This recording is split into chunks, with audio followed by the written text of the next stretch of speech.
L'annonce a fait l'effet d'une bombe hier soir. Une société genevoise se retrouve au cœur d'un vaste scandale de blanchiment d'argent. Depuis hier matin, la société est sous scellé. 3 personnes ont été appréhendées à Genève, dont un gestionnaire de fortune d'une banque internationale. L'enquête est signée Nicolas Rosset, Anne-Frédérique Wiedemann, Olivier Dominique.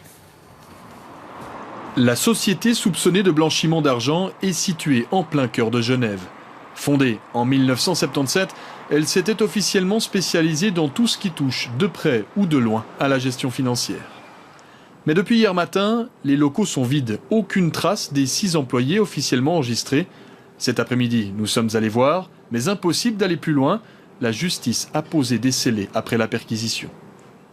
La police a aussi appréhendé 3 personnes, dont le directeur de la société. Des membres de la communauté juive marocaine domiciliés depuis des années dans les quartiers huppés de Genève, surveillés de très près cet après-midi. Les opérations de blanchiment ont aussi des ramifications avec la banque HSBC à Genève. Par mail, la banque nous explique avoir collaboré activement avec les autorités durant ces derniers mois sur le sujet. Une collaboration qui a permis d'arrêter un employé, un gestionnaire de fortune qui n'est autre que le frère du directeur de la société, aujourd'hui sous enquête. Et d'après nos informations, la justice genevoise devrait se prononcer demain sur le maintien en détention des prévenus.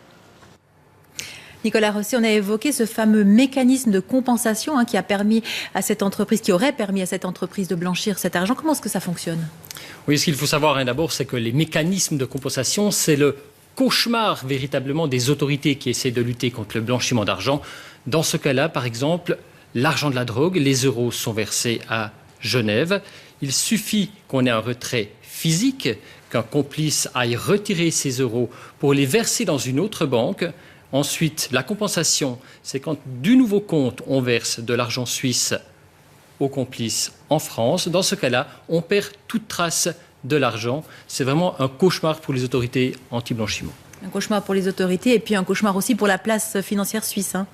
Oui, tout à fait. Ce qu'il faut savoir, c'est que cette société est établie depuis 35 ans à Genève, que aussi bien ses fondateurs que la société elle-même ont une excellente réputation sur la place financière. On peut véritablement parler de coups de théâtre. Des personnes que nous avons eues aujourd'hui au téléphone avec Anne-Frédérique Wiedemann tombaient des nues véritablement parce que cette société, encore une fois, a une excellente réputation.